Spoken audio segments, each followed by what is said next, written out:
Hey, welcome back, everybody, to the cafe. Here we are again for the Late Show. Sorry, guys. I was going to try to be a little bit earlier, but I got wrapped up in another awesome creator stuff. A couple of them, actually. So, either way, here we are. It's not too late, so we're running the Late Show tonight. It's an open discussion, wide open discussion. We're going to talk about whatever we talk about, a little bit everything, and a whole lot of crime stuff. So that's what we're doing. Thank you guys for joining me. Excuse me. And I am excited to be back here with you once again at the cafe. Please make sure you hit that like button when you come through the door. Share this out to anybody you think would want to join us in the cafe tonight. And let's get this gosh darn show on the road. Here we go.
What is up?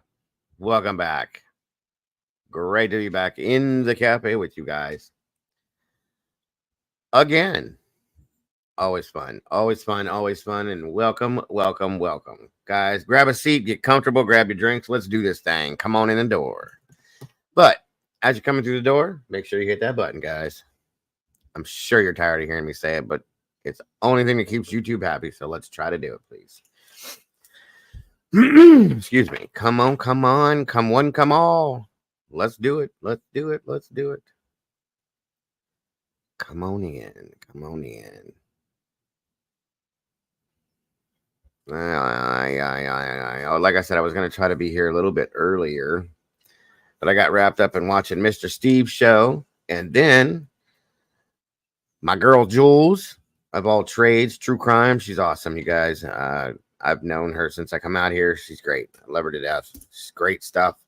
I got stuck in there too. And I looked at the time and went, oh no, I got to go. So here he is.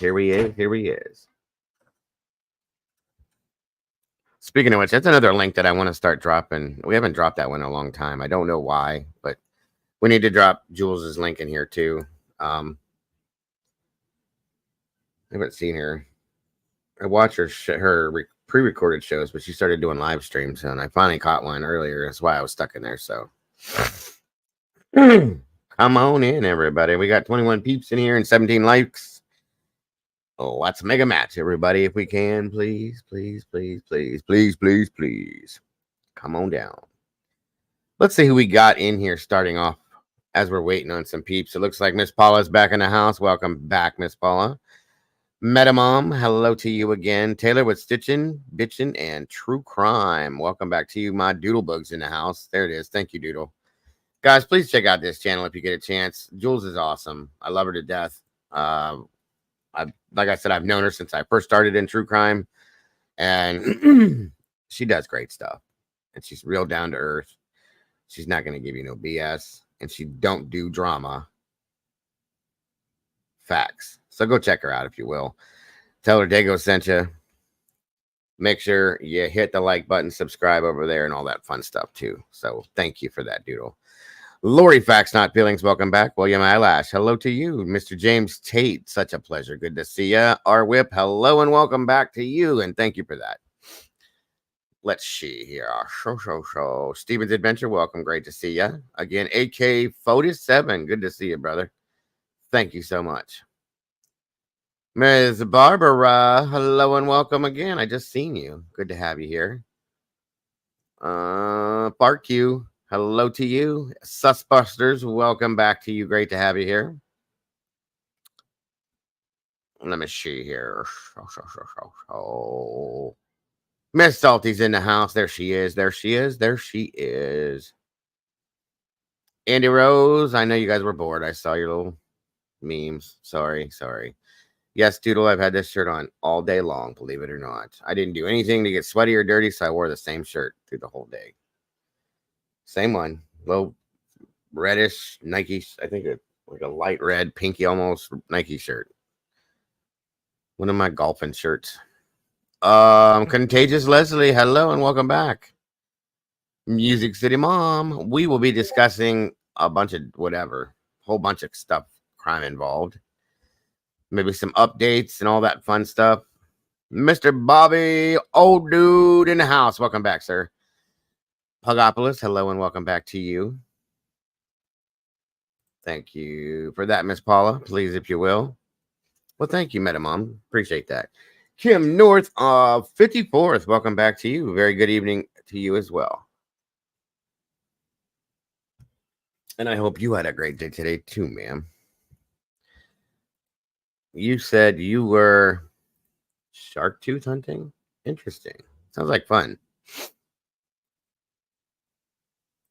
You as well, Bobby. I hope you've had a great week, sir. Miss Lori, Facts Not Feelings. Come on in, guys. We had 32 of you guys here with 22 likes. Let's match it up if we can. Get this up there. I seen you in there, Salty. I miss going over to well, Jules never used to do live shows. She always did pre-recorded stuff. So I was like, what? Hey, that's cool. And I checked it out. Miss Brandy B, the OG, she's in here on a light one. Good to see you, Brandy. Thank you for joining us. And Miss Cassie, hello to you. Mike Alexander, welcome, my friend. Good to see you.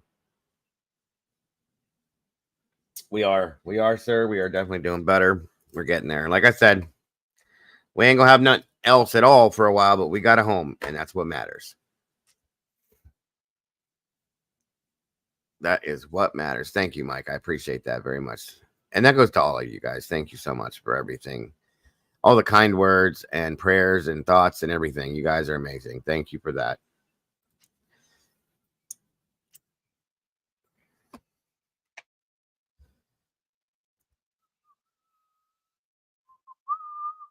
Come on in, everybody. I hope Mom's doing okay. I haven't seen her in a while. Oh boy. I was sent presents. Excuse me. Maybe we can throw some of that out there too. Zoink, Scoob. Oh boy, oh boy, oh boy, oh boy, oh boy, oh boy. Let's see if she even wants to join me tonight. Some of you guys got to get tired of coming up here with me and hanging out and talking and all that stuff. I would think you would at least. Look at all the blue. I know the blue crew's in full effect in here. Thank you for that. Excuse me, as are my producers.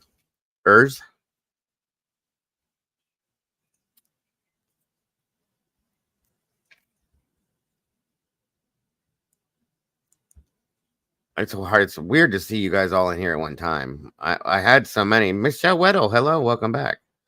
I had this spread out, thinking I wouldn't get some of you guys at night. I'd only get some of you today, so I wouldn't have you all at one time. But lately, I've had all of you guys together day and night, and I do appreciate you. So that's awesome. My blue crew is amazing. I appreciate them. I couldn't, wouldn't, nor shouldn't ever do this without them. Tomboy Charm, Whispers in the Shadows. Hello and welcome back to you. I'm preparing for my workout tomorrow. It about off me today. Oh, getting into that stuff. I gotcha. You'll probably sleep good though. You'll probably sleep good.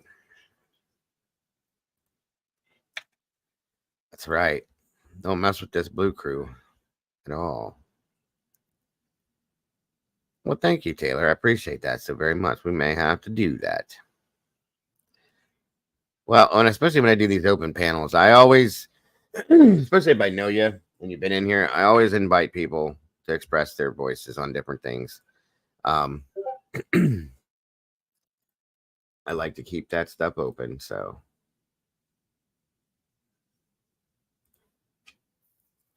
Well, damn, Cass, that is pretty. You better slow yourself down. You're not a spring chicken no more, sweetie. You hurt yourself doing that stuff. That's up there. You get that heart rate up. Welcome, Miss Salty. Hey. Ooh. How are ya? I just walked outside and my glasses all fogged up. I thought I was blind for a minute, and I remembered, oh yeah, I got to take them off. My windows are doing that now. It's still muggy in Florida, so yeah, it is what beyond, it is. Yeah, it's beyond muggy here. My windows are all fogged up because it's cold. It's almost cold inside here, but oh yeah, it's cold in my house. But as soon as you open that right door, now it actually feels pretty good outside compared to what it did earlier today. Woo. Yeah, it was bad today. It was one of the worst days I've had yet. Yeah, I don't usually complain, but today was not a good one. Yes, that's right, Miss Marion. Hello and welcome. Tomorrow is Ms. Barbara's birthday, guys. I'm going to write that down. Yes, Miss Barbara's birthday. That's right. You know what that means. All right. I'm leaving myself a note right now.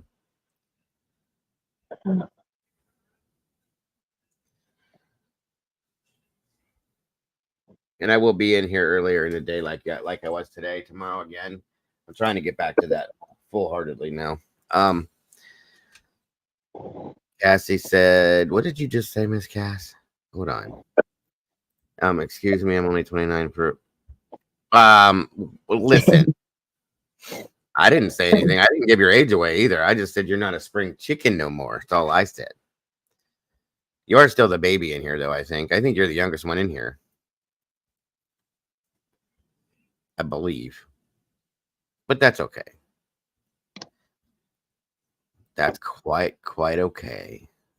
I don't think we have anybody 29 or younger in here, truly. You got an old soul, though. That's why you're in here with all of us. A bunch of middle-aged true crimers. That's true, Farq. Today, it's actually Miss Barbara's birthday already in Australia today. So happy Australian birthday, Miss Barbara.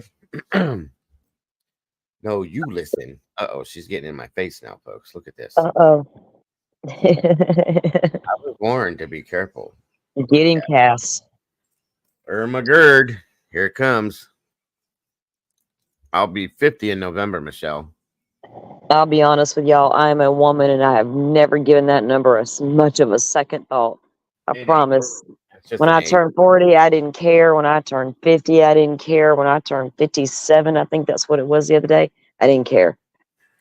I don't even think about it. I don't think about it. It doesn't bother me anymore, honestly. Like I said, the only time it ever bothered me was when I turned 41. 40 didn't bother me. Really? None of it. 45 didn't. 41 because I knew at that moment I was in my 40s. That was it. So I felt great in my 40s, though, so I guess that's why it never bothered me. I just don't think about it. I see my dad getting around the way he does at 75, and I've never been you're as old as you feel. raised to think that your number means, you know what I mean? We It just doesn't. go till we Yeah, tired. right. You go. You're as old as you think you are. That's about it. Miss Cat. We Hmm. should call her. Lori said, "My Friday me thinks I'm younger than 29. Saturday me gets pissed off." Yeah, that's me, Yes, girl. I'm saying. I there keep you go. forgetting. I tell myself, "Oh yeah, I can go do all that," and I'm like, "Oh, what were you thinking?" My birthday is the 23rd of November, Michelle. It was on Thanksgiving this past year, I think. I think it was. It's either the day before. It's within every other 7 years it falls on Thanksgiving. I know that, but it's either day before, day after, or a couple days before or after, and it's just then once every 7 years or so it hits Thanksgiving, and it really sucks to have your birthday on Thanksgiving.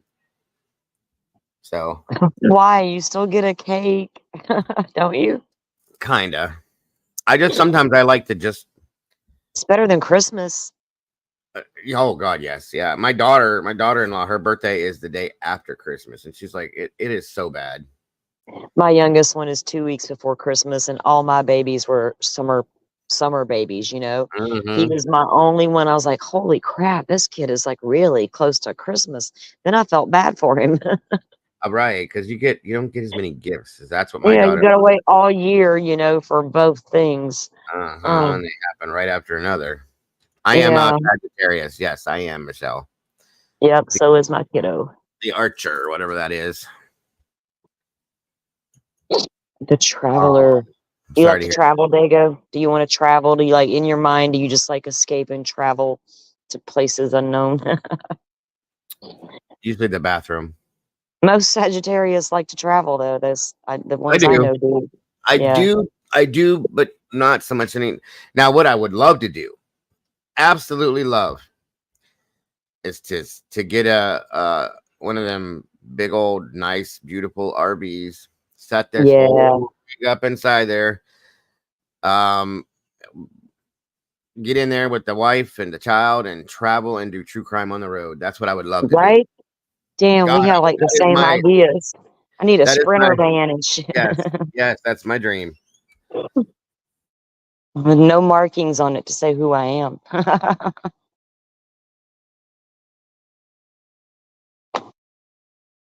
I could do Yeah, tiny living in a sprinter van with like nobody's business. I'm a Gemini too, Meta Mom. We are awesome.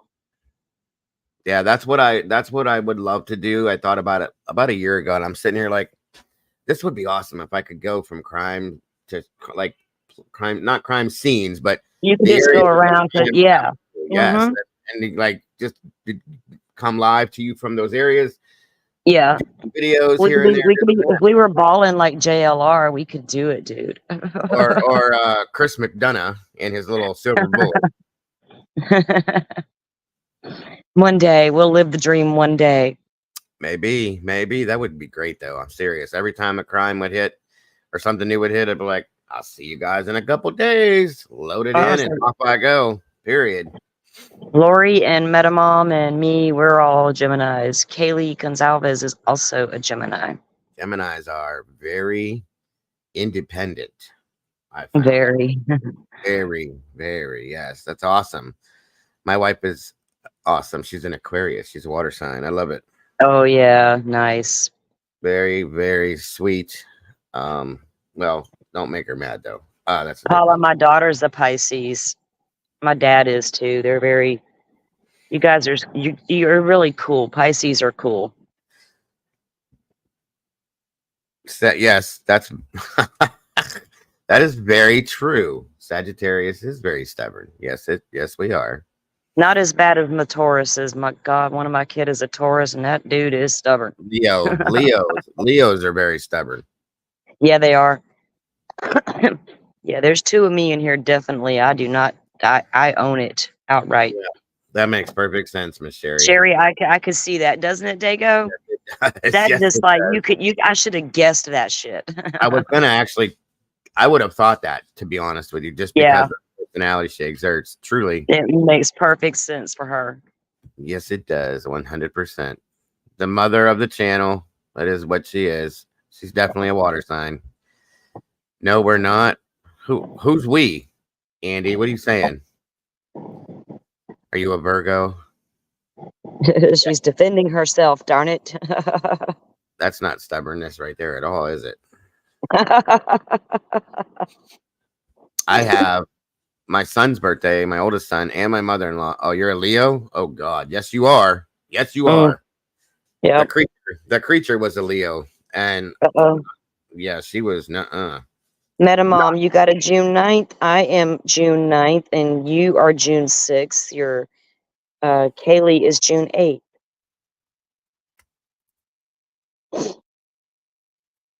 We can have a party in June. Oh my God, I just realized the creature's birthday was yesterday. Ugh. Oh shit! Don't say that out loud. Ugh. It'll be 11 something here in a few minutes. We gonna know who's responsible. Yep, 11/22. June 4th is Lori, my granddaughter, was born June 4th. Wow. Gotcha. Tomboy's son and sister are June 9th. I was born on my aunt's birthday, which is June 9th. I don't think there's a lot of June 9ths out there. That's crazy. I think June 21st is my aunt's birthday. Mine is November 23rd. My wife's is February 3rd. My father's is February 4th. My mother's is March 10th. My daughter's is March 6th. My oldest daughter's March 6th. And then mine's March 8th. My daughter's 6th. March 8th. That's crazy. My mother's March 10th. I'm sorry. My daughter is May 6th.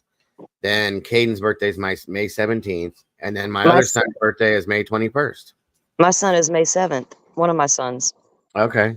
Oh, yep. That's my anniversary, May 7th. Oh, okay.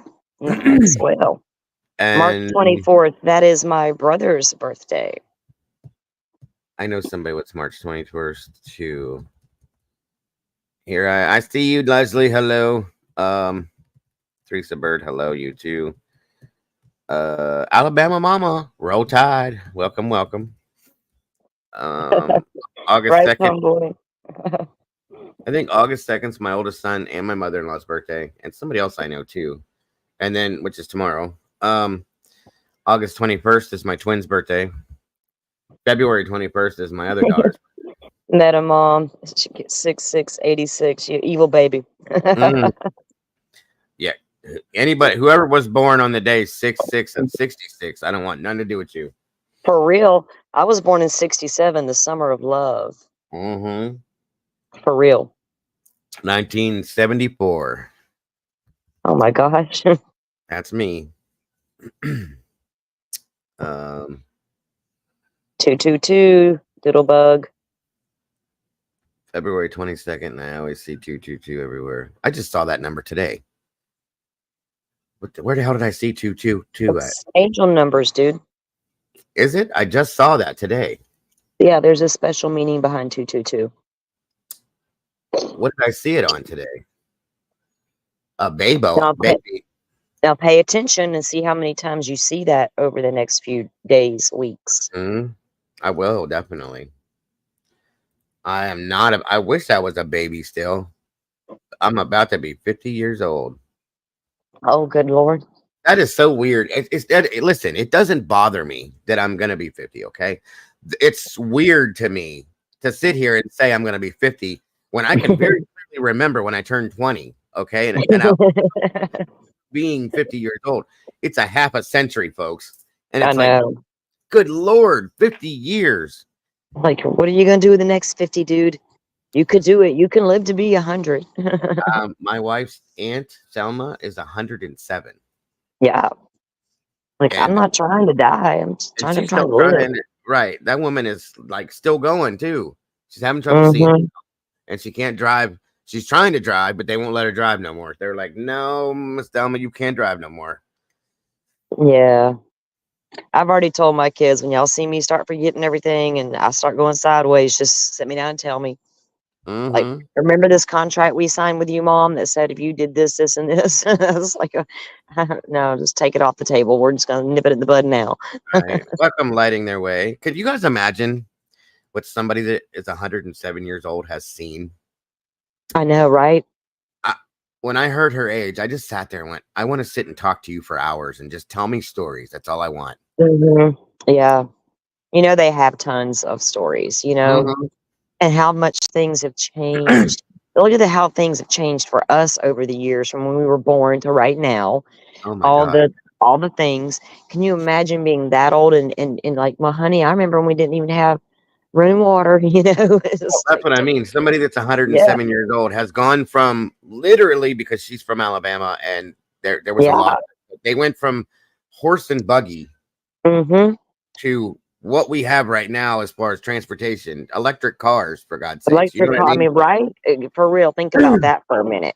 If That's you what came blows from my like mind. the horse and buggy era and now your great grands are running around electric cars, like you're like, what Yeah. the hell? Or listening to radio shows, and now we have flat screen TVs that can bring you everything you want. You know what I mean? Right.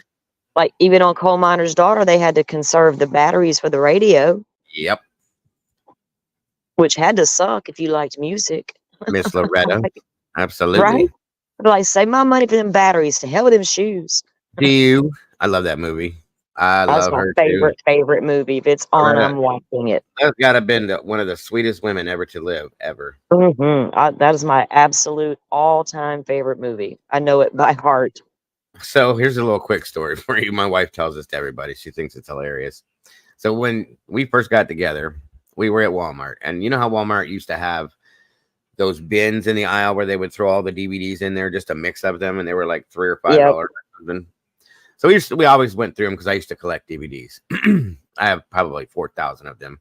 I never watch them anymore because we don't need it anymore. But anyway, so I was standing there going through, and I pulled out Sweet Dreams. Okay. And that was the Patsy Cline story. And I was all like, I love this movie. I haven't seen it since I was a kid, blah, blah, blah. I watched it with my grandmother.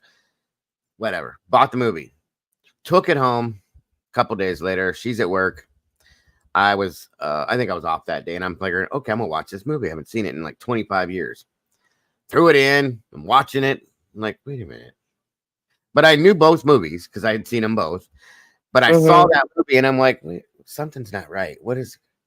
And then the plane crashed in the mountain, and I started crying, and I'm like, oh my God, what is going on? God. What the hell? This is I called her at work, and I said, why didn't you tell me that this happened in the end of this movie? I'm actually crying over here. This, and I fleek. She starts laughing. She goes, I told you that wasn't the movie you thought it was. And I swore up and down that it was the Loretta Lynn story. And it was just funny to her. She was losing her mind laughing. Yeah. Well, in Coal Miner's Daughter, you know, she wakes up to the phone call that the plane crash happened. So. Yep. Undead Ramen. Hello. I love your name, by the way. Miss Summer Jade, good to see you. I just saw you a little bit ago. I saw a lot of you guys over there in Mr. Steve's stream. I was in there earlier. Thank you for following him. I told you guys he's awesome. He is. He even told people about me, and I appreciate that, sir. Yeah. Undead worked at Kmart. Oh my God, I miss Kmart. I really miss Kmart. Man, my granny and Papa used to take us there, and Papa would go. They used to have a little eatery in there, you know, the little cafeteria. He'd go sit in there and smoke his rolled up Prince Albert out the can, because you could smoke back then. And Granny, we would run around finding those blue light specials. You remember the Kmart blue light specials? Yes, The little blue siren? Yeah, and you'd run to that area. I remember when it was Kmart that I had birthday money that I got in a birthday card, and I wanted this new cassette tape for Cinderella when I was yes. And I'm like, I'm gonna buy this album. I'm gonna buy Nobody's Fool. Nobody's Fool. It was that was it. It was the purple Long Cold Winter was the title of the album, but it had that song. But anyway, it was a cassette tape, and I was dead set on getting this because of that song.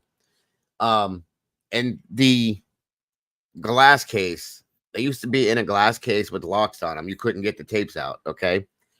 And I ran around for 20 minutes. I think I was 12 or 13, trying to find somebody that could open this lock.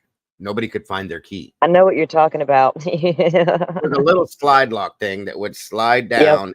what opened the glass case. I was so pissed off because I wanted that tape right then and there. I was thinking about going home and listening to it, all that. Right? You needed it right now, not tomorrow when somebody came back. Right now, yes. And my mom said, okay, I'll take you up the road because we lived down the road from Kmart at the time. You can spend your birthday money, blah, blah, blah. I was so pissed off, you guys. So mad. They didn't find it. And I went to the store. Finally, my dad took me because my mom was working a couple days later. Took me up to the store. And I could see through the glass. You could reach out and almost touch it, but you couldn't get it. My dad took me to the store 2 days later, cool. And the damn tape was gone. It was gone. Oh my God, I was so mad. I mean, I got it eventually, but you know what I'm saying?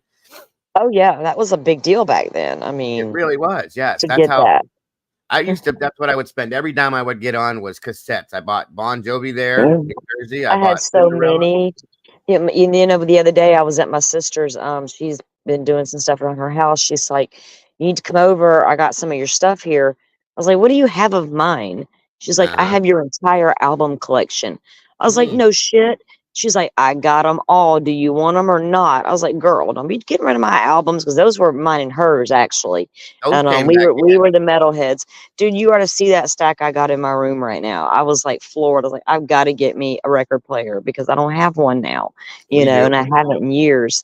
But yeah, I got that whole stack back. I was like, about a year ago, we started collecting out vinyl albums again. I bought my wife a record player because she loves the way albums sound. And I'll be honest with you, they started selling them again like they're fresh and they're new, and they're expensive. They're like $27 an album, and I'm like, yeah. My sister was like, these things are expensive these days. Like, yeah, I know, but that's cool. They'll sit right there in my room with my drumsticks that are signed by all these people. There you go. And see what I do now. What we do now is in the summertime we troll around the yard sales and garage sales, and we pick them up $1, $1. We bought a whole box. I think it was 2 summers ago, a whole box of them for like $10. And there was all sorts of good stuff in there. All sorts. I even got my Charlie Brown Christmas record album. I found it just for retro reasons because I'm a kid inside. What the hell was it? That Christmas special.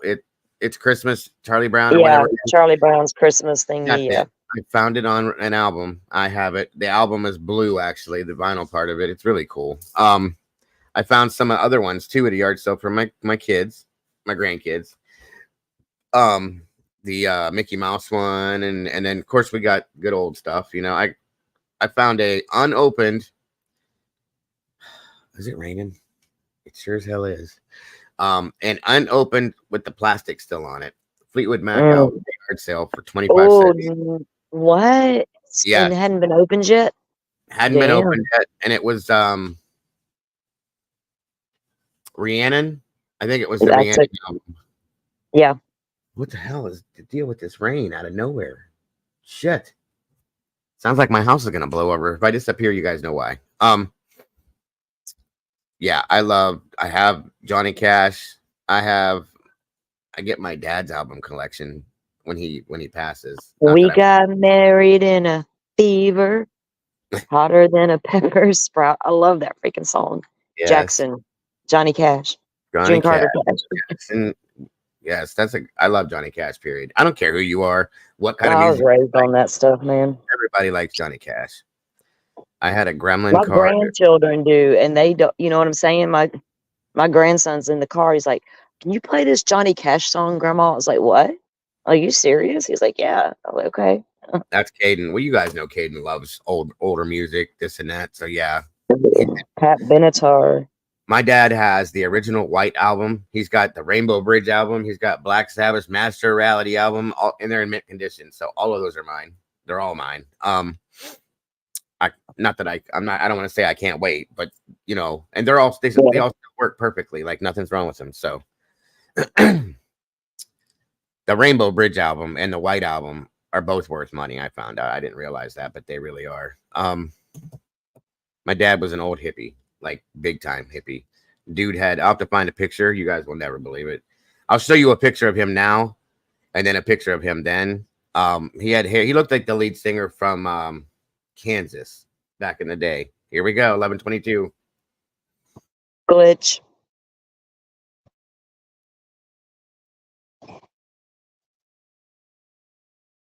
Same here, mystery.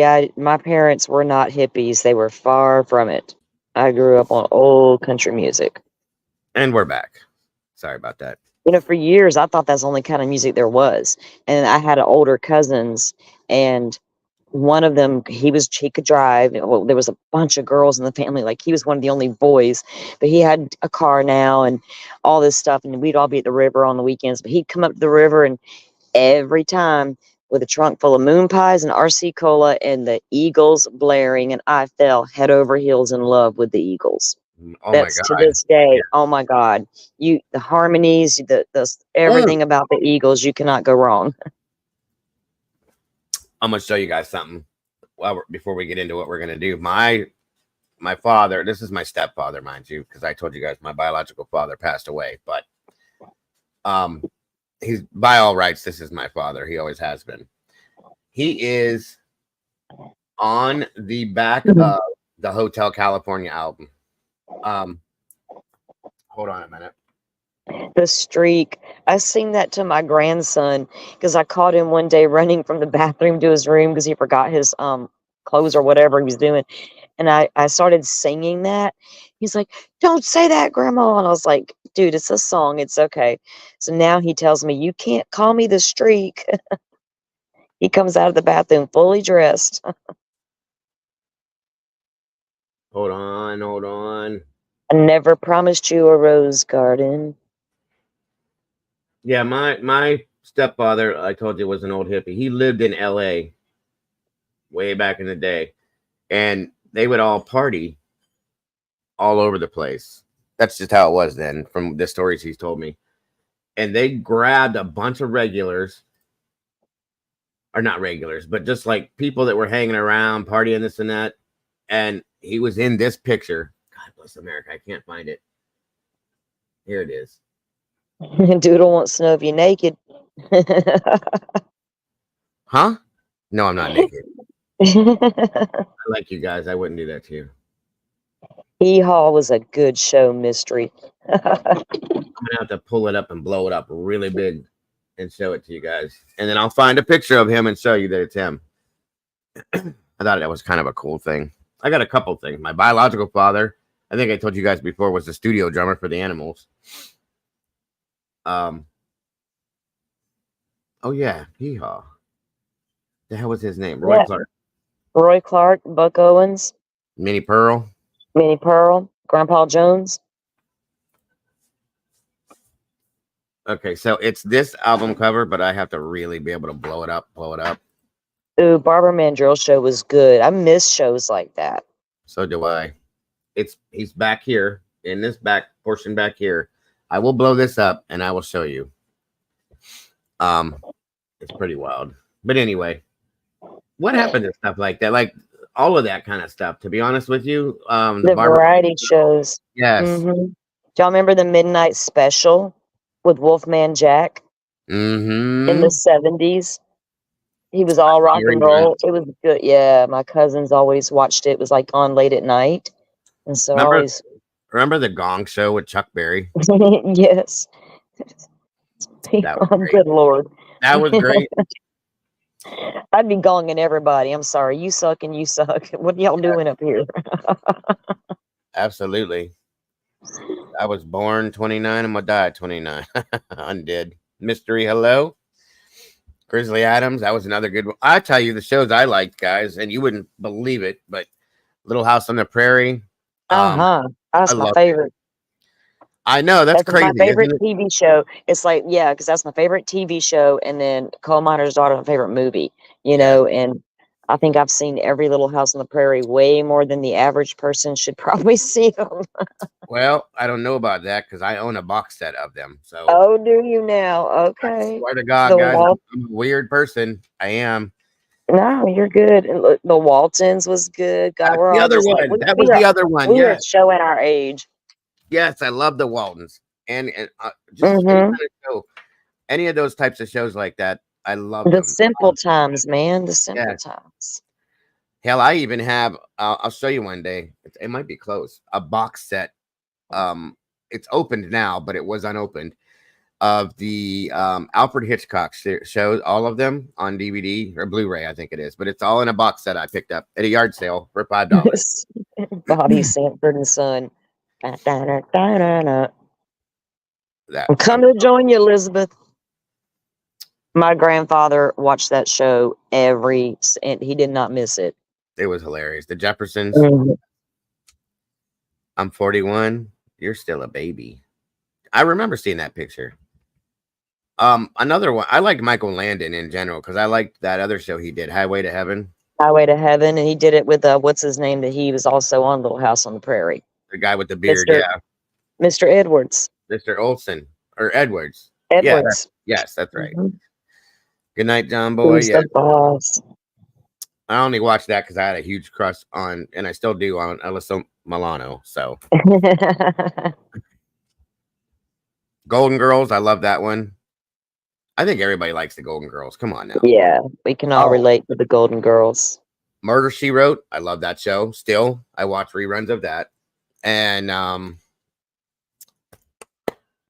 the Hardy Boys. Oh, Nancy Drew and the Hardy Boys Mysteries or whatever it was. On Cassidy and that. Yeah, I love that show. That's where I started off with true crime, guys. It's the Hardy Boys and Nancy Drew. Right. I think we all probably did. Mm-hmm. That were alive back then. And Magnum PI. Remember all the police shows that used to be on? Dude, I can't even, y'all don't even get me started on the Magnum PI. That's a whole, I wrote words to the music one night, but there was extenuating circumstances. That's all I'm going to say. I get it. My mother's in love with Tom Selleck. She still watches Blue Bloods because she likes him so much. I never thought he was like a handsome dude like that. Maybe because I was young back in the day, when I guess when he was allegedly a hot hunk guy, I was just a kid still. And as I got older, I thought, I don't know what those women were seeing in him, but okay, I guess that was that 70s look, I guess. Well, that porn star look. I figured it out. It's because he's got a creature living on his face, just like my father does. That mustache. My dad had that mustache too. And I'm like, well, my dad had a beard all my life, but like that goes back to that 70s look, right? A lot of men in the 70s had that look. Yep. She loved him. Cagney and Lacey. That was another one, Doodle. Oh, that was a good one, Doodle. Mm-hmm. Agreed. Very smart show. It was a really good. I liked it because it showed women being smart and doing a tough job. Do you know what I mean? And we really kind of half-assed had that before. Well, it was something that men said women couldn't do. That was why. Yeah. I mean, that was what was awesome about it. Moonlighting, yes, Steven, I like that. Moonlighting was good. It was so funny. It was a porn stash, yes, Raman. Perfect. What the hell was that other show that was a cop show? Oh, Hill Street Blues. I loved that one too. Oh yeah, Adam 12. Adam 12. Wow. Starsky and Hutch. And yes, there's another one. There was one that I really, really liked a lot. Even I still now, I will go back and watch reruns. In the Heat of the Night. In the Heat of the Night, my grandfather loved him. Great show. Carol O'Connor. Yes. Did you guys know his son? Carol O'Connor's son played. He was the cop. Yeah, and he ended up passing away over drugs. Well, he was the younger cop because there was there was a couple of cops on the show. They were all cops, but yes, So him and his wife adopted him when he was a baby, but that was their son, Yep. And he got really upset and came out after all that because he did die of a drug overdose. Mm-hmm. But the reason he came out and spoke was because this is Los Angeles, right? Everything's new. Everything we're going to new to try here first. Tough love. Yeah. Everybody was pushing this tough love business, and nothing had worked with that kid so far. And that was where they were then. He bought into that and then regretted that he did it. Yes. Yeah. Because he felt like that pushed him away even further. Everybody thought that Carol O'Connor was the person that Archie Bunker was for a long time. And he wasn't. Yeah. Nothing like that at all. Right. Nothing like that at all. Total opposite. Yeah. Really nice guy. But yeah, that was a pretty interesting story. I watch all those documentaries about people and their shows and their, you know what I mean? Stuff like that. Barney Miller. Yes. Oh, Barney Soap. Miller was a good one, wasn't it? Oh yeah. Yes, What of was that course. old cop's name that was on there? Oh my Fish. gosh. Fish. Yes, that's him. He was cool. Dragnet, of course. There was another cop show Hardcastle and McCormick. Remember those two? Oh, I do remember that one. And But I Scarecrow and think I was Mr. partying a lot. I wasn't home watching much TV when that one was on. I was at the Right, concerts, at the metal concerts. right. I got you. Of course, Happy Days. I just watched that last summer from beginning to end again. My Heart to aunt Heart loved was a good one. my aunt loved that show. I watched that. Oh, what was the one where he played Robert Wagner? The Wild West? Wild West. I think it was Wild. Yeah. He played in one of the. I don't remember which one it was, honestly. He lived in his office was out of a train caboose. I think it was called Wild West. Anyway, Oh no, lots of stuff, guys. Too many things to talk about. We could sit here all day and all night. But Knots it's good, Landing, not a good memory. Dallas. Who shot Knight Jr.? Rider. Who shot Jr.? Damn it. Knight Rider was one of my favorites. I loved that one. Columbo. The Fall Guy. My mom always watched Perry Mason I when still I was a like little girl growing up. Yeah, Ironside or yes, she loved that. that shit. Absolutely. Quincy. Remember Quincy? Yes, Quincy was good medical examiner, man. Mm-hmm. We need him on the case. Yeah, we need to bring. Yeah, nice we have we him could, we could nowadays. assemble the dream team, right? Just by going through all Exactly. these shows and picking out the best of all of them. Absolutely. Perfect So, Strangers. Cousin Letty. Yes, I remember that one. Nano, Mork and Mindy. Nanu. Yes. Love it. I loved Robin Williams. It was very sad to me when he passed away. That was horrible for me. I thought he was one of the funniest comedians I've ever seen in my life, but Oh yeah. we lose all the good ones, sadly. All right, guys. I'm trying to start this off to give you an update on something. If I don't, I'm not going to shut up. Right. By the way, please make sure you hit that like button when you come through the door, please. And thank you. So Dago, I saw I have not confirmed it. I tried to confirm it before we went to air. But I am seeing that Judge Gull granted to vacate that safekeeping order. No way. And as going to allow Richard Allen to be housed at Cass County, which is 27 minutes from Delphi versus the 3 hours to Wabash. What's up, Avery? That's what Turbo reported out of the hearing today that I saw a little earlier. Is that in the documents you dropped me? No, but it's the things I made where what I sent you last were just some tweets of the people who were in the courtroom. Oh, okay, gotcha. Notes on that, and then I sent you a couple of links to some videos. But yeah. Okay, good stuff. Good, yeah. For update stuff. Did she just give up finally, or what's the deal? Like that's crazy. I think because Cass County had stated they would take him more than once. Well, here's the fact that we are 72, I think, 74 days out from trial, you can't continue to house this man 3 hours away from where the trial is going to be. So they would have had to have moved him soon anyway. That makes sense. Why, you know what I mean? So I guess she's like, well I'm going to look really, let's see how many Odinists work at Cass County now.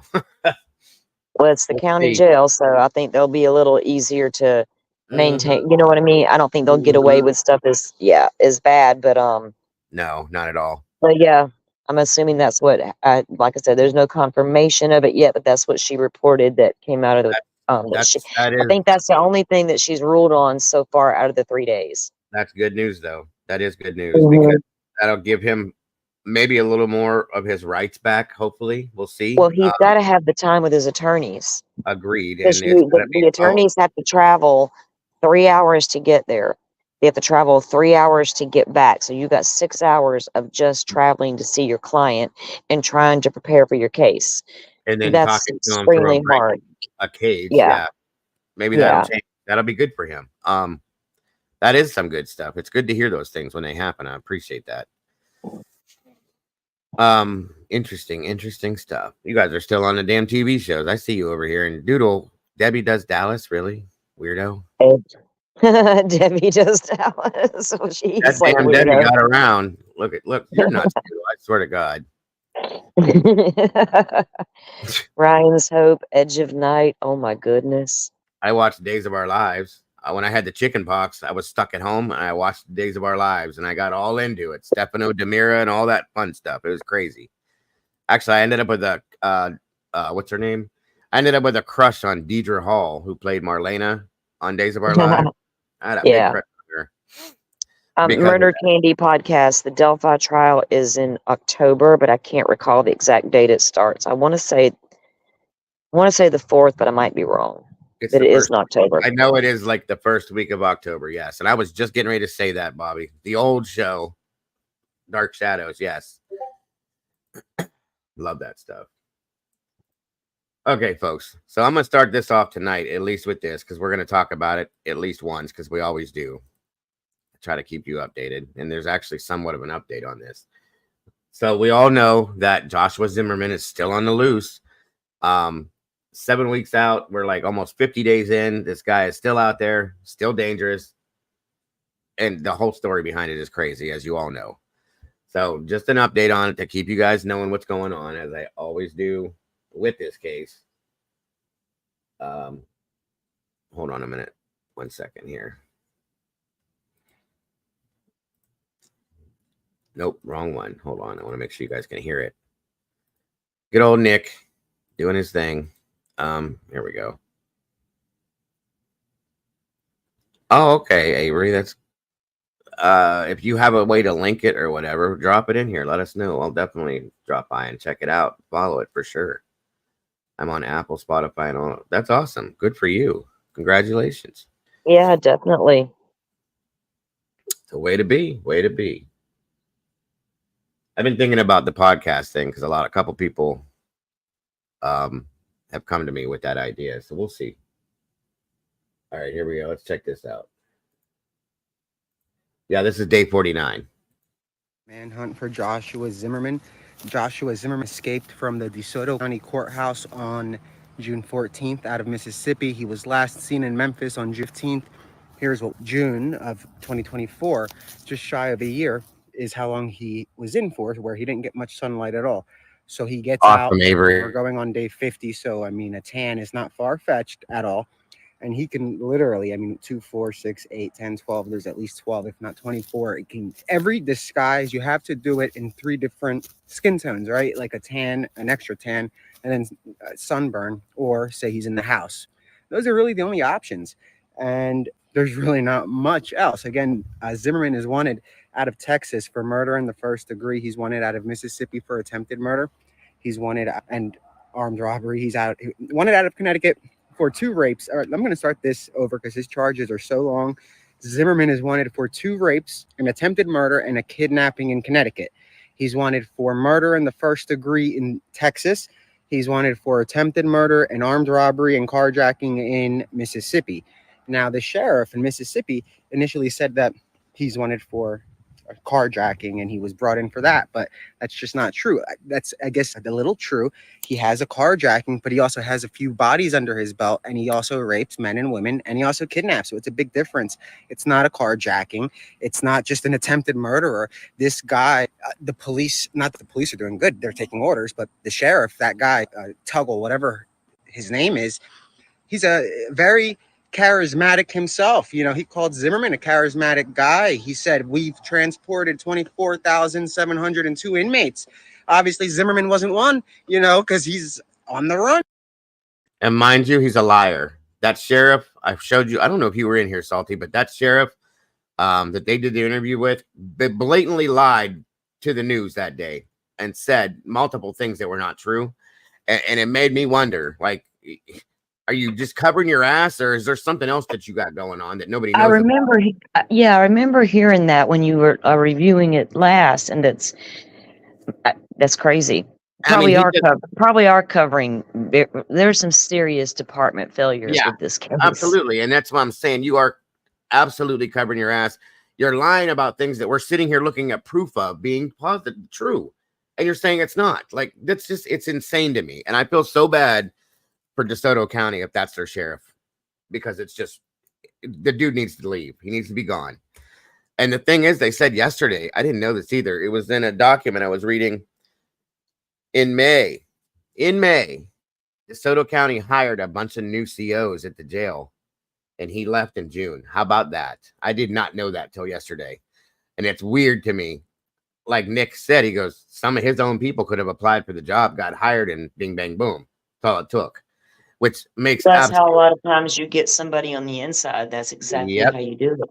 And it was ironic that they just hired probably, I think they said 5 or 6 new COs were hired the middle of May, and he escapes the beginning of June. That's really ironic to me. I'm just saying. And it's crazy. Yeah, he definitely ruined his chance for re-election at this point. But he was really pushing to get them people to believe what he was saying. It was sad. What's up, Walt Harris and Captain Jenks? Yeah, very true. Very true. So anyway, sorry about that. And if you look at this down here, all these different versions of what he could look like, it's kind of scary because it's completely different looking people. So what's up with that? The sheriff has a lot of explaining to do. He said to the media on that first week of the escape that this individual is wanted for attempted murder. And no, he didn't even start with that. He said this individual is wanted for carjacking and an armed robbery, and he has the potential to get violent. And he has a charge out of Texas. You know, the Texas carries death penalty, so that's a big discrepancy there. It doesn't get any bigger than that. How do you compare? Now, if you guys are looking outside for a guy, right, and you're told that he is a carjacker and that they're looking for him like this and that, you're not going to be out on the lookout, right? You're not going to check your surveillance. I wouldn't give a shit. Cool, man, run, go, because you just went from carjacking to escape, and you added, I mean, you'd be an idiot, right? Because carjacking, you're looking at a couple of years, and in an escape, you're adding like 15. So he left out that he's basically on death row. Zimmerman is essentially a death row inmate walking. He is a dead man walking. He is condemned. He's going to be sentenced to death. In Texas, it just is what it is. Welcome to America. If you commit crimes, you have to pay the price. And yeah, you're innocent until proven guilty to a point. If you are accused of the same exact thing by I'm not talking civil lawsuits. I'm not talking like the Me Too stuff. You can't really say he didn't do it, considering he tattooed his name down the side of her face and then shot her in the head. Come on. I mean, it is what it is. And yeah, he is basically going to be once they get him back in Texas, he's going to get the death penalty. That's fact. So, just saying. Where it's 30 years in, I'm talking this guy's on a spree, killing and raping and kidnapping, and he's made out to be a carjacker. It's so ridiculous that you can't make this stuff up. But then the sheriff tries to dodge stuff and make stuff funny by saying, had he had a thong on, that is just ridiculous. Had he had handcuffs, maybe he wouldn't have had to wear a thong, you know. The thing that pissed me off the most about the sheriff, you guys, and I told you this the other night, he said, word for word, that Joshua Zimmerman walked out of that place in his underwear and a t-shirt. I showed you the video of the man walking out of the building in complete total head-to-toe street clothes, including a hat with his file in his hand. How are you going to lie like that to the entire world when we see it for what it is? And how has he not been called out or been told to resign or fired for doing something like that? You can't do that. It's complete bullshit. The dude needs to go. That sheriff is just as bad. I mean, he's not as bad as this guy, but if you're willing to do that just to save your ass, you don't need to be in charge of an entire law enforcement agency. I'm sorry.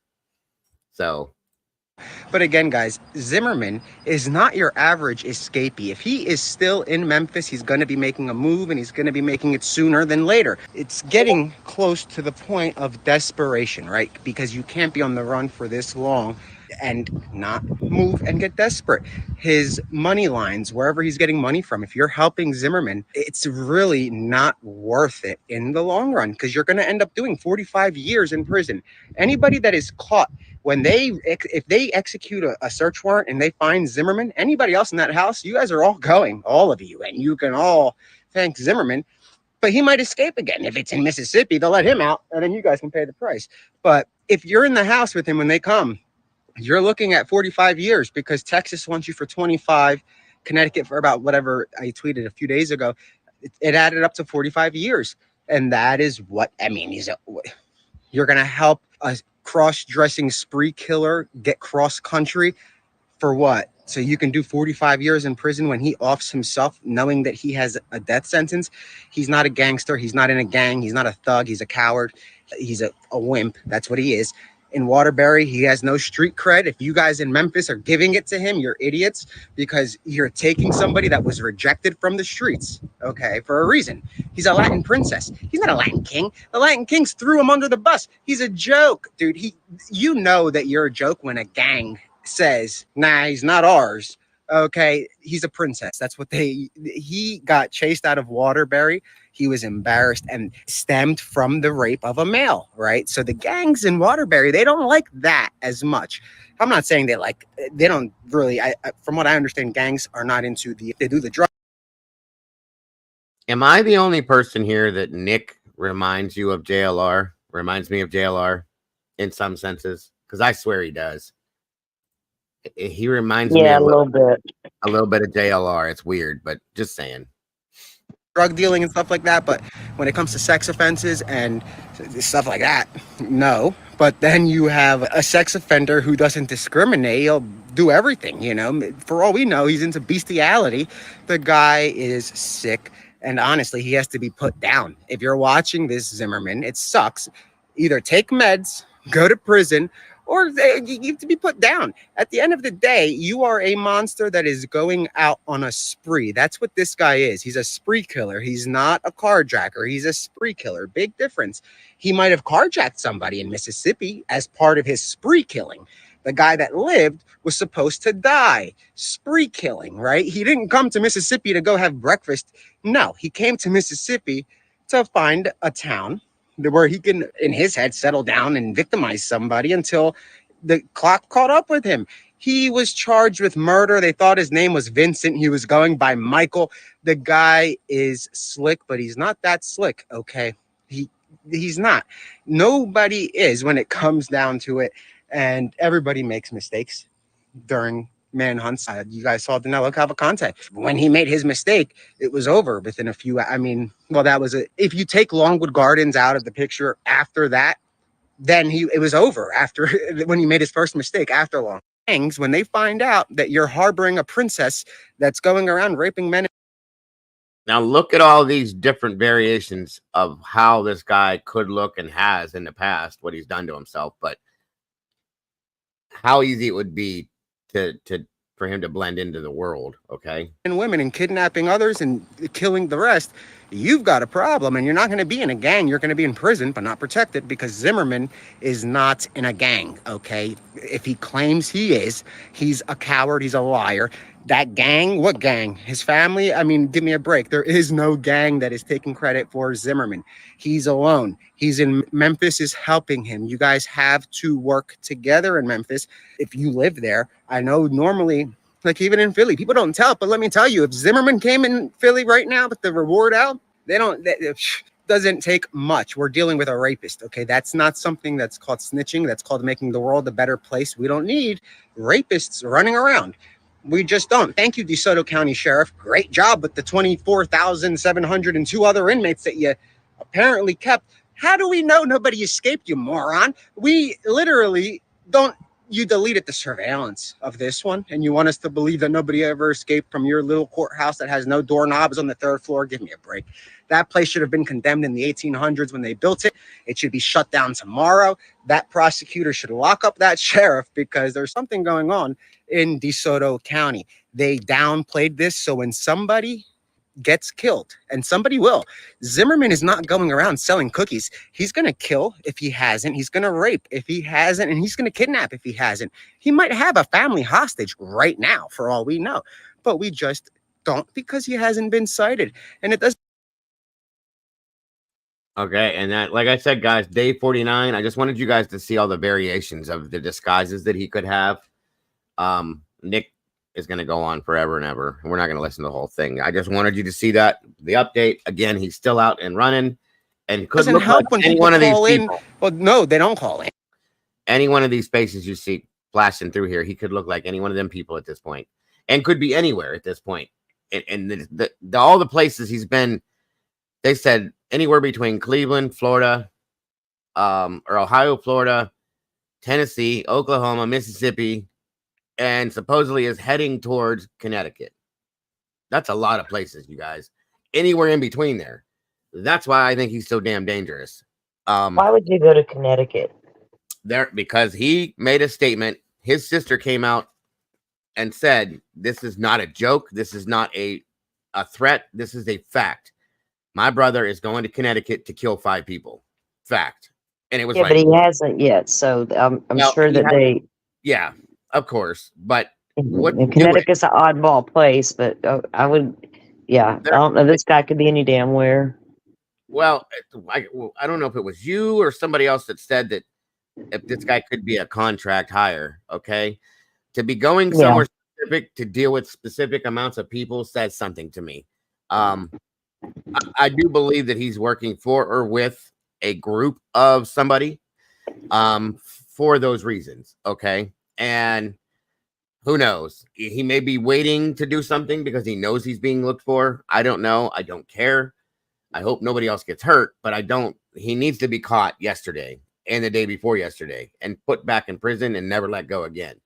This guy literally does scare the hell out of me, okay, for the public. So that's the update. That's where we're at with it. We're going on. Tomorrow's going to be day number 50, and it's absolutely way too much time for him to be out like this. Cavalcante was not out even half of this amount of time, okay? It's time. Something needs to happen. They need to get on the ball with this guy too. I don't know how or why or how or where he's hiding, but we just saw, I don't know, 15 or 20 different disguises. He does speak more than one language. He puts himself out there as a tattoo artist, a barber, whatever, okay? And I'm going to say this once again.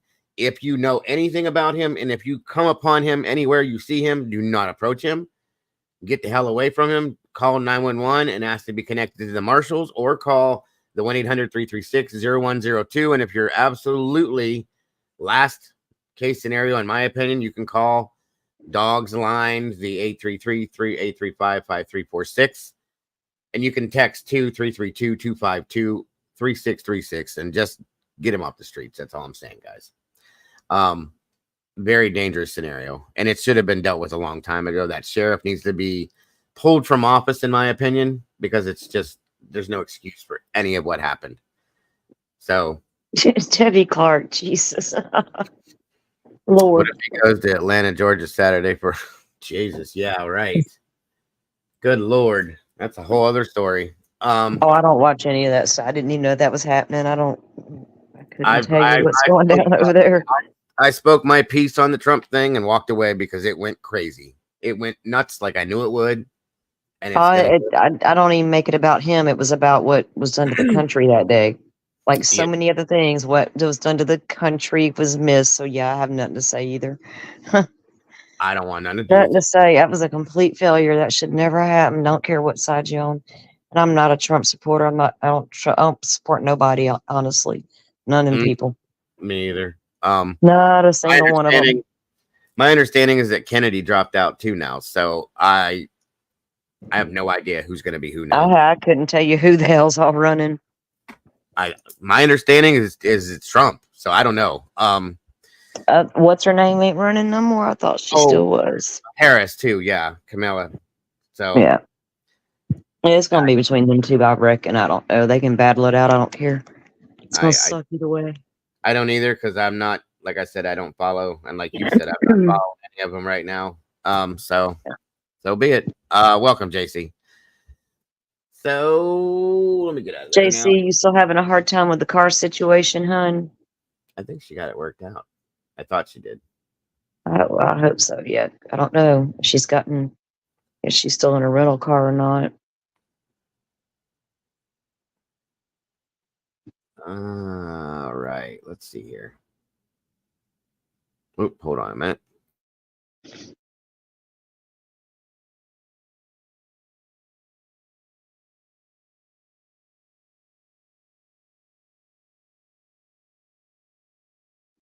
One second, folks.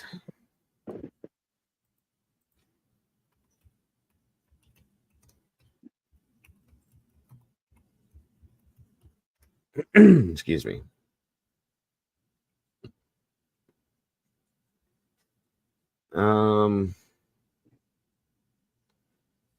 So just a little something. I still haven't gotten the documents yet, but they're coming, I promise. In the Crystal Rogers scenario.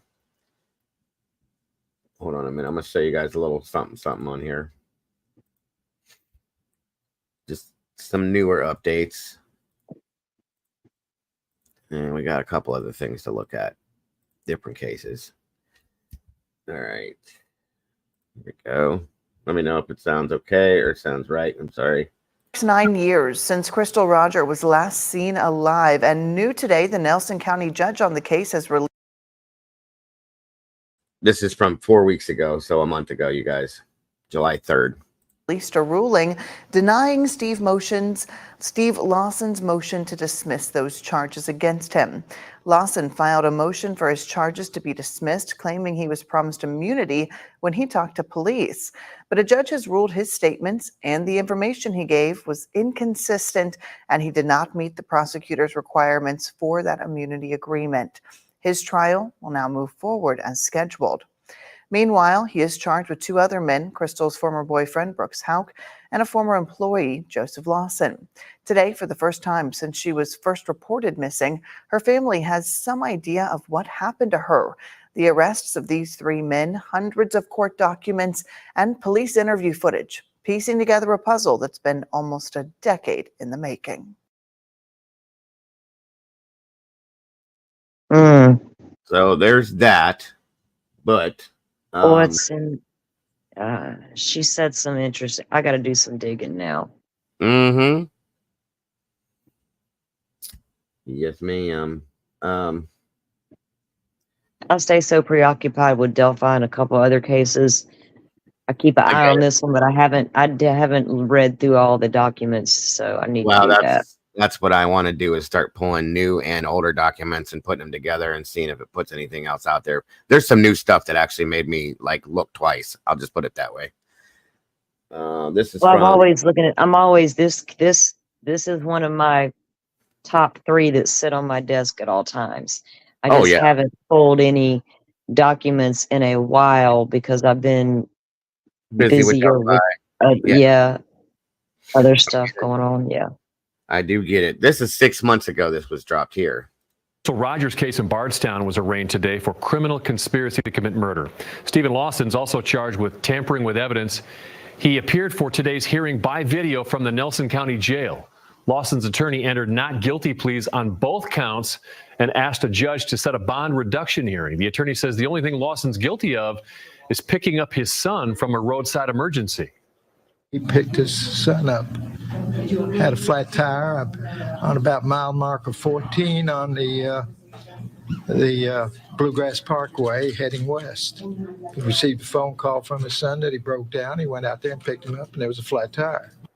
The car with the flat tire was Crystal Rogers' maroon Chevy Impala. It was found abandoned on the side of the interstate with Crystal's phone, keys, and purse inside. Lavitz says Stephen Lawson then dropped Joseph off at a 5-star food mart in Bardstown. A bond reduction hearing was set for January. He believes Lawson should be released from jail while he awaits trial. The attorney insists the police offered his client immunity. For now, Lawson remains in the Nelson County Jail on $500,000 bond. Friends and family of Crystal Rogers were inside the courtroom today as well, just trying to keep their emotions in check. Wave News reporter Sean Bowdy explains what they believe there's more to the story than what Lawson is claiming. For Crystal Rogers' family, it's hard to keep their emotions to themselves. They watched as Lawson appeared virtually in front of a judge Thursday. Lawson's attorney tells us his client had nothing to do with Rogers' disappearance and presumed death. Instead, only picked up his son, Joseph Lawson, on the Bluegrass Parkway after he got a flat driving Rogers' car. Rogers' family members aren't totally buying Lawson's story. Her grandfather tells us he believes Lawson was actually present when Rogers was killed. I think Steve Lawson was in the barn with the rest of them when Crystal was murdered. Till Ballard is the father of Tommy Ballard, Crystal Rogers' father, who was shot and killed while hunting a year after Crystal disappeared. He believes his son's death was also not an accident, though nobody's been charged for it. As for his granddaughter, he says Stephen Lawson is one of the several people responsible. If I could get close to him, but the law hold me back. One thing I can say. Because the son of a bitch don't need to be on this earth if he had anything to do with Crystal, and I know he did. 3 different people have now been arrested. Brooks Houck charged with murder, and both Lawson and his son. Till Ballard doesn't believe law enforcement is stopping there. I'm just waiting for him to arrest 3 more. Yeah, that's what I'm waiting for. Yeah. Oh, didn't elaborate on who else he thought would be arrested. Most people in this case believe Rogers is. There it is. That's why I showed this. There's 3 more people. They know. I'm telling you, they know. And we've always known Crystal didn't drive that car to Bluegrass Parkway and abandon that car with a flat tire.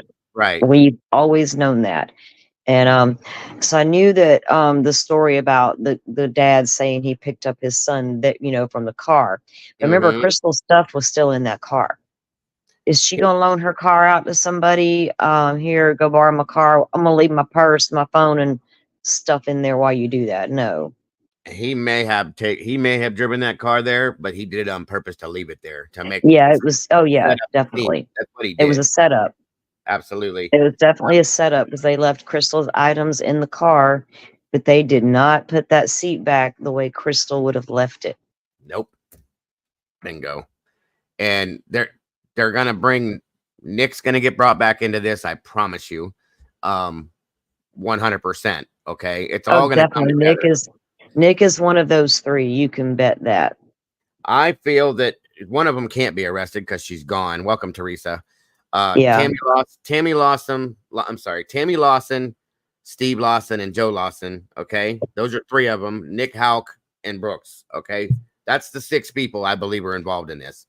There may be 1 or 2 more, but that's what I think. There's another good possibility accessory after the fact. Mommy dearest. Oh yeah.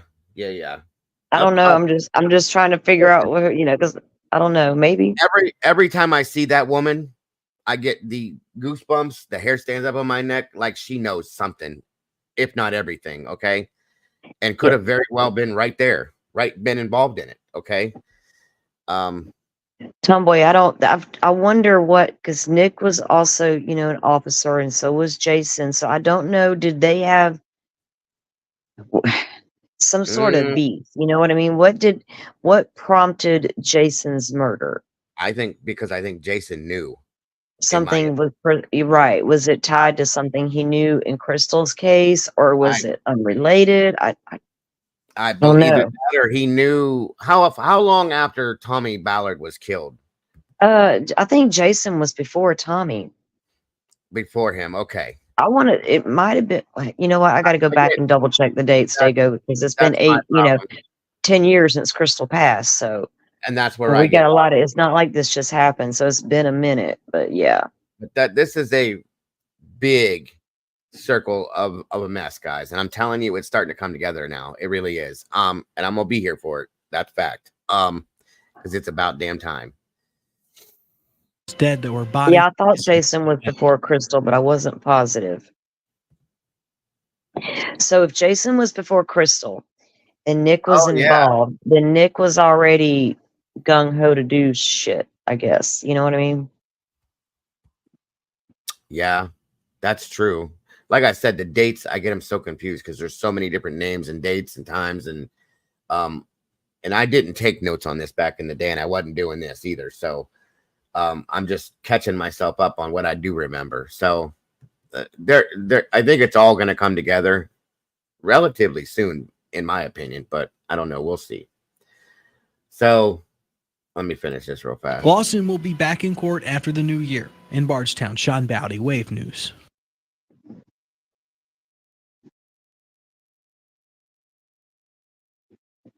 Oh man, I look up at my TV, the volume's down, all I see is the Monon High Bridge.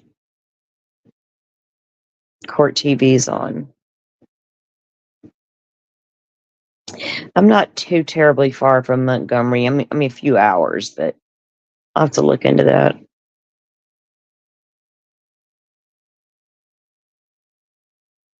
I'm muted. I actually was thinking about throwing that up, Avery. So thank you for the super chat. When you can, will you cover missing 32-year-old Jason Record, Montgomery, Alabama? It's crazy how he vanished. Yeah, I will. I'll pull that up tonight. We'll look at that real quick. And at least get it started. And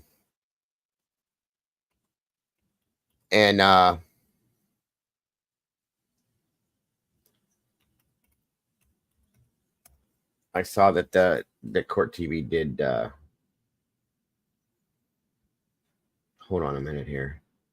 The link I dropped you earlier was, I believe, yesterday's recap. But the one they're airing tonight is not out on YouTube yet. But I see those smart little faces from the murder sheet on there.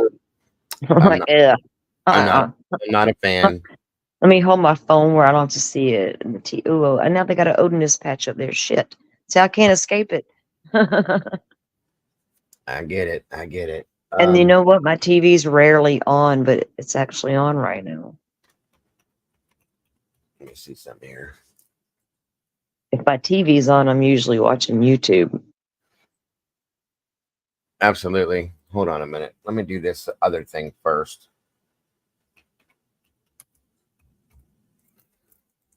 I can't remember if I sent you an update on Soto and one on Delphi. I sent you 2 links, but I don't remember what they were.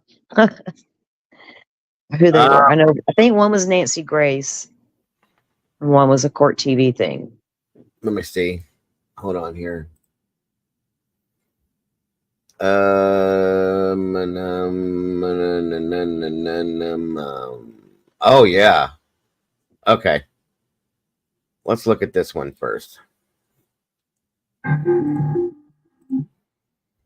Oh, that's that thing I did. I forgot about that.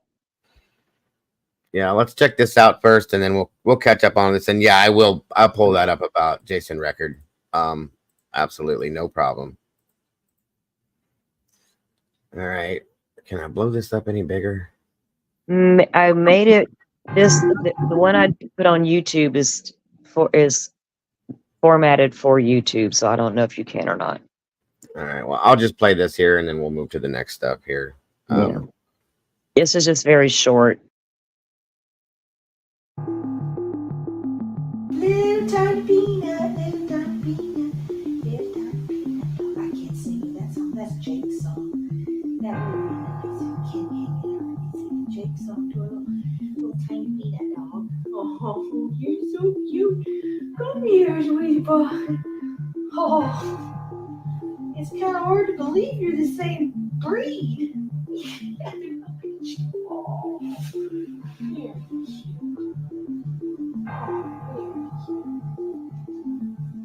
You're just tiny, that's all. Don't make any short man jokes. Well, you could have been called the Danny DeVito. You could be Danny DeVito. Or you could be Napoleon. He was French. She says that dog is tiny and little and short, and she didn't want to give it a complex, but she could call it Danny DeVito. You're muted. That woman is insane. I'm sorry. That was just me throwing some shade at Stefan's mom. Sorry. Oh no, don't apologize. I'm telling you, if I'm right, and I think a few of us feel the same way, that she is very much that she knows a lot. I'll put it that way. Breaking news tonight. So we're going to take a little trip over to Delphi here for a few minutes, guys, before we get into the big stuff with it here up the road. I'll give you guys a little update on some couple things with Delphi. I know I'm yearning for it because I haven't touched it in a long time, but Aunt Nancy decided she was going to talk about it. So this is put out 6 hours ago. And for those of you that are familiar with Delphi, you'll know what I'm talking about. For those of you that aren't, you're about to know about it here really soon because it's a crazy situation. Buckle up. Take Nancy with a grain of Nancy salt. Yeah, for the Delphi murders. Little Abby and Liberty both murdered. Tonight, the eerie ritual sacrifice murder claims. What is that? A ritual sacrifice murder? Is that the defense? And a mighty clash in court over the suspect's confessions. Good evening. I'm Nancy Grace. This is Crime Stories. Thank you for being with us.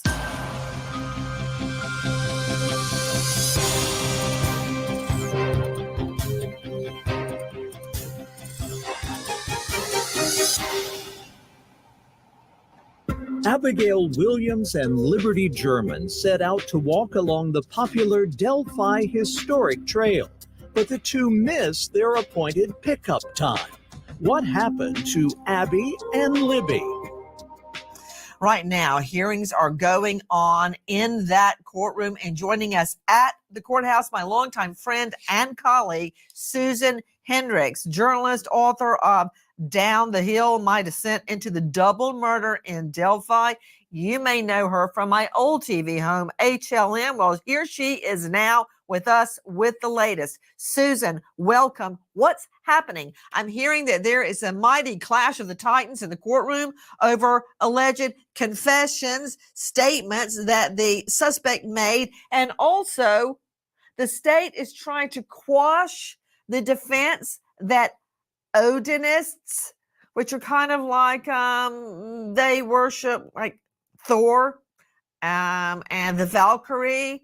They're actually claiming that they did. I think it's a horrible movie. Okay, Dago.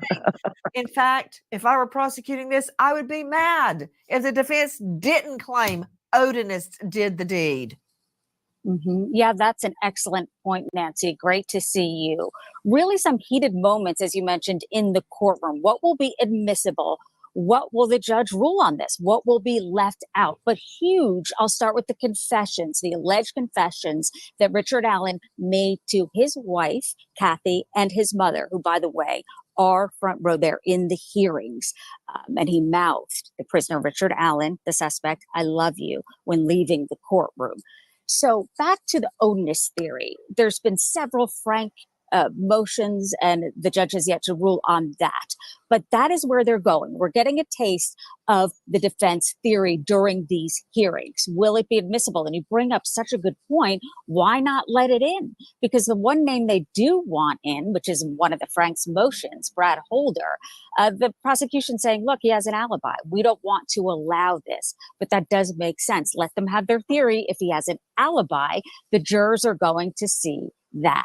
But several key decisions have to be made after this week, and I think it will give us an indication of what we'll hear during the trial in October. I want to first talk, we'll get to the Odinist claim that worshipers of Thor and the Valkyrie, they committed the double murders. I'm going to get to that in a moment, but first, something that I understand a little bit better, the legal concept of confessions. And confessions, guys, joining me in addition to Susan Hendricks and an all-star panel is Rich Schoenstein. He's a renowned trial attorney, partner with Tartar, Krinsky, and Drogan. Rich, thank you for being with us. He knows his way around a courtroom. Confessions, in my mind, come in all manner of modes. It doesn't have to be a videotaped confession where you get your Miranda rights first and you're sitting there with your lawyer, or like you see on TV. It's not like that. Very often, a defendant such as this guy, Richard Allen, the local pharmacy tech,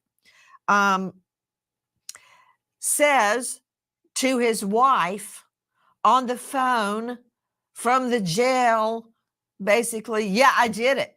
Okay, that's the confession, Rich Schoenstein. That's right. That's absolutely right. You know, jurors have common sense. They apply their life experience. They understand a husband talking to his wife. Now, the first thing before I let this go forward that I'm going to state on this, I want everybody to think about something. For those of you that are very familiar with this case, you know. For those of you that aren't, listen for a second. Anybody that is sitting in prison right now awaiting a trial for a double murder like this, okay? In what world are they going to get on the phone and admit to doing this before their trial while they have legal counsel. First off. Second off, it has been proven that he has been harassed in prison. First of all, he was sent to prison instead of county jail, but still, he had been harassed in prison by COs that we all know were wearing Odinistic patches that support the Odism. And Richard Allen made a statement a while back that that's what happened, that he didn't do this, that's what happened. Then all of a sudden, he comes out and says this to his wife and his mother, which wasn't, Well, they and didn't believe it either. But go ahead. yeah, and they said during those 3 days of hearings, there's actually a total of 61 confessions. 61 confessions, yes. And they all came about at certain times, which we'll get into that stuff deeper, but it's not like I feel, why would you wouldn't one simple confession be enough if you did it? Would it be a statement that you give and it's signed and now we're done? We got it. Or was he just randomly, because he was allegedly psychotic during that time. Was also put on medications that he had no doctor. Yeah, there was a lot of medications. We don't know what he was taking. When his attorneys tried to get the information from the prison, they really didn't have an answer. So he had to go, and you had to go through all the paperwork to even find out, or they did, to find out what he was on, when he was prescribed it, how often it was done, all those things. There's just a lot we don't understand about those confessions, except there was a lot of shadiness going down around them. And I'll tell you, when I first heard this about these confessions, coerced confessions happen all the time, first off. Forced confessions happen all the time. I had an instant visual in my mind of 2 COs at this prison standing on either side of this man while he's on the phone saying these things, basically leading him into what he needs to say. Now, I can't tell you that that's what happened, you guys. He could have had a script handed to him. 100%. You read this, or listen, this man has asked from the moment that he was locked away at a certain point in time and said, is my family okay? Is my family okay? Is my wife and my kids, are they okay? Why would you ask that all the time? I think that his family was threatened, that they told him, if you don't do this, this is what's going to happen. Now, I don't have no proof of this, but what we've seen and heard come from this case, I absolutely can believe that. Now, also, yes, this man lost a lot of weight because he refused to eat. Now, I had Sleuthy on the show one day and we were talking about this, and she made a complete point about that situation. She said, I wouldn't eat either. Would you eat? If people like to mess with people's heads, okay? So if this man is on medications that are making him goofy and people are saying things to you like, go ahead and eat that food, Richard. See what happens? Go ahead and eat that. Please eat that. Here you go. That's just for you. I want you to eat that. Would you eat that shit? No. Instead, they say he was eating his own feces and washing his face in toilet water. And he came to court one day in complete shackles, dirty orange prison uniform. He was frail. He was thin. It was horrible looking. And I'm just, if you go by just defendant rights, innocent until proven guilty, why was this man housed in a prison in such conditions when he comes to court? This is what he looks like. Thank you. Because Absolutely. I promise you, if Kohberger came out looking like that for a court hearing, oh shit. Kohberger walks out looking like he works for the CIA. This guy looks like they pulled him out of a dumpster, you guys. It's disgusting. Okay. And he had 12, counted them. I counted them multiple times. 12 walking this man, sheriff's deputies, shackled head to toe, connected to he can't even move his arms like this. Okay. He's handcuffed, and then it's shackled to the front of him and to his feet. And he walks like this. He was transferred to the prison 1 month after arrest. He was arrested 1 month before Brian Kohberger. He has been in 23 hours of solitary confinement ever since. And the judge that sent him to prison made that order and recused himself and walked away, never to look back. Said it was dangerous. And then we get Judge Gall, who refuses every motion put through, minus a couple, refuses to do anything to make this man have the rights that he should. Basically, so we're calling bullshit, right? Yeah, right. And if anybody tries to say that this isn't bullshit, go back and watch it for yourselves, guys. It's not fake. There's no rabbit hole here. This is all real stuff that has happened right in front of us. Okay, there's no other way to look at it. So I just right, James. That out front. If Kohberger confessed and told Ellie where he buried the weapon, that would be a solid confession. And that's what you want. So if you got your defendant or the guy you think did it doing that, you're a done deal right there. Yep.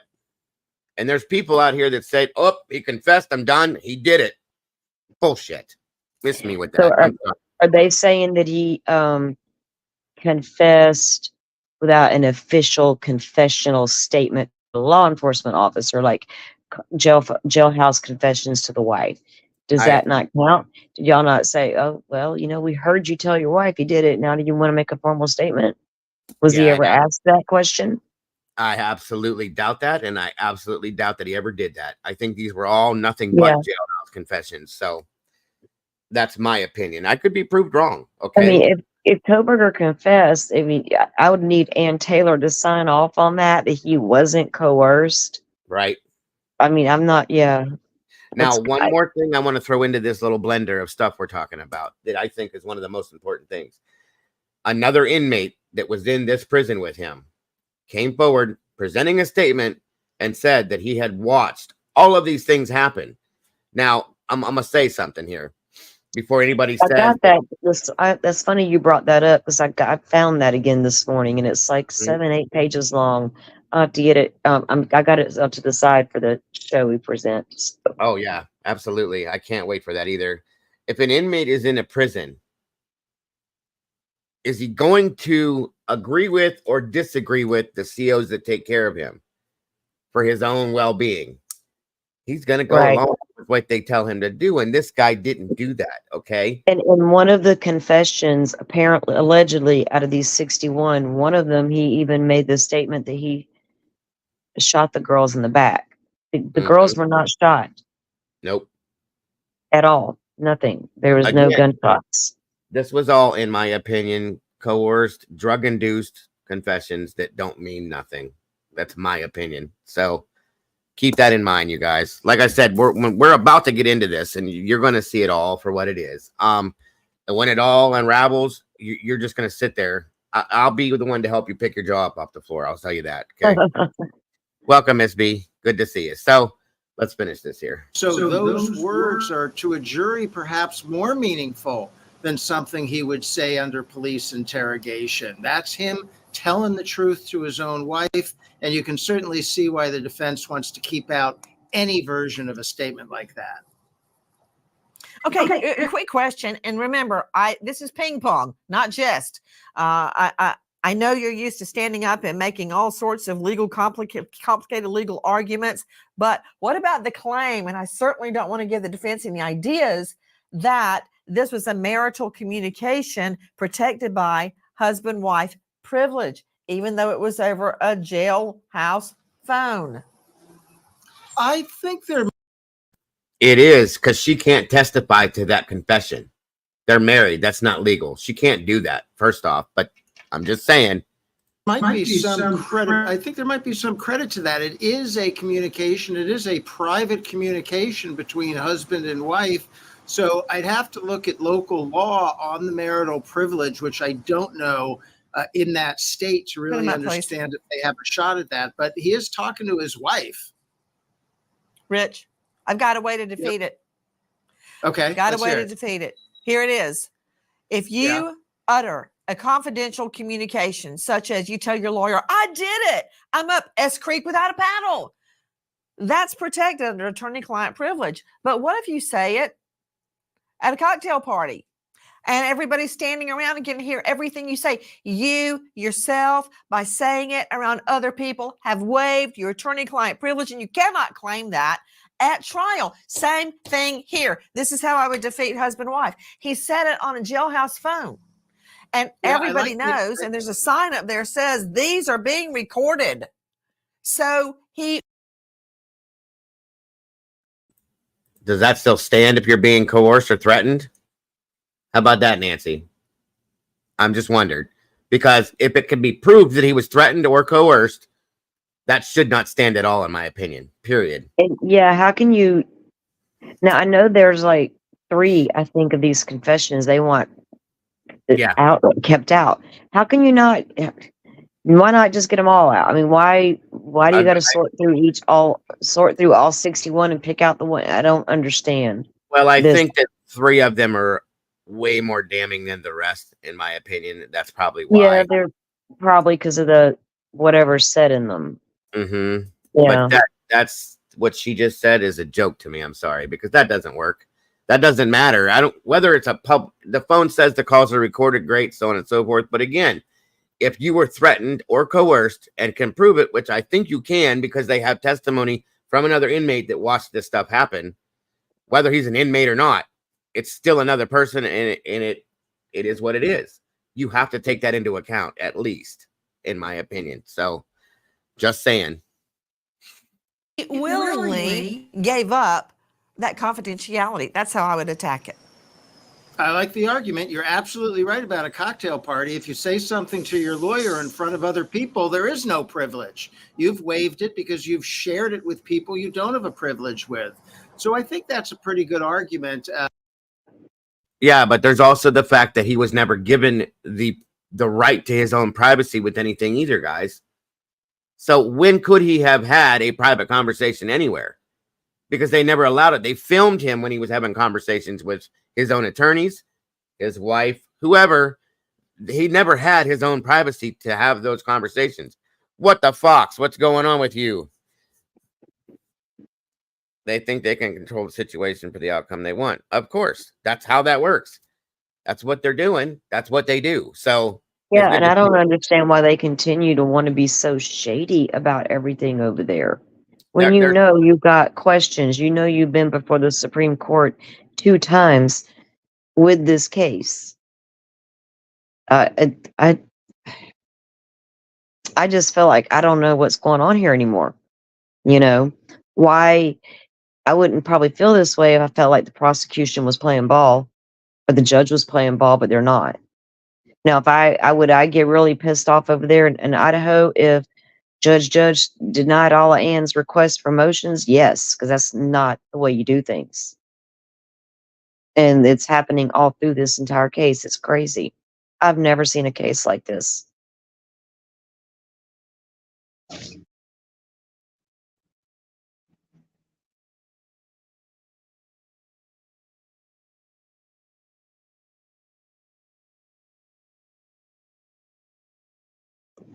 Uh-oh, guys. We just lost Dago.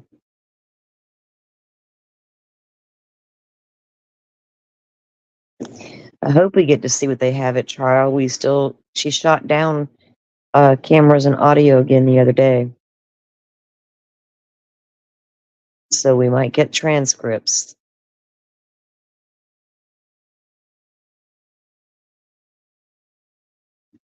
Dago's internet might have just went down, guys. We'll see if he comes back up.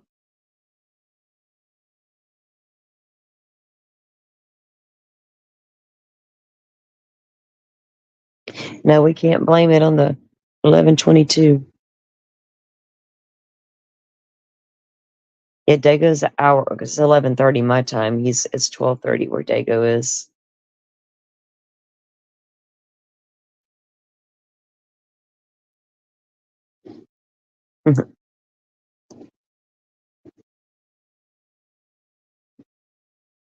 He was having a thunderstorm, wasn't he? I wonder if his power got knocked out or something.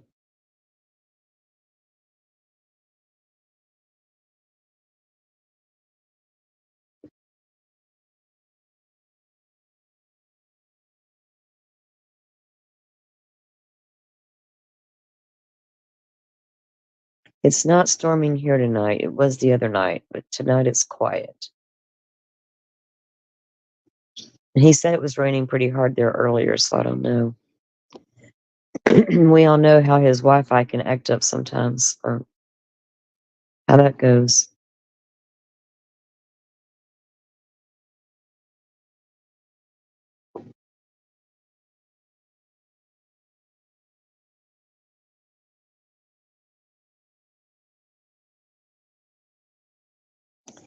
Yeah, I'm on like pre-hurricane watch, so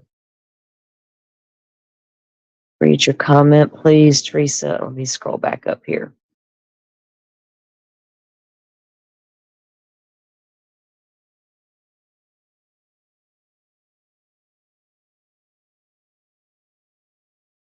Did you send something?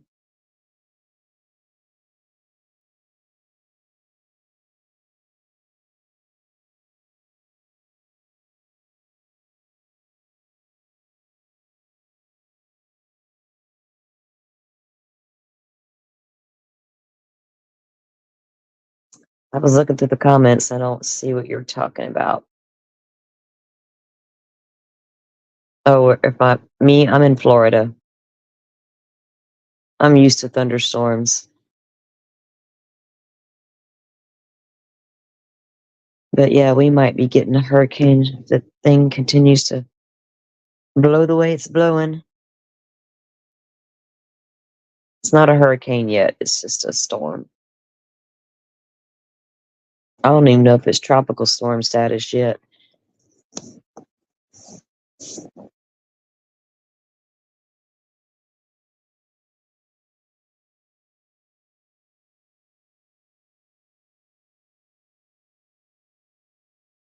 Teresa, you sent something to Dago's Cash App, I'm assuming.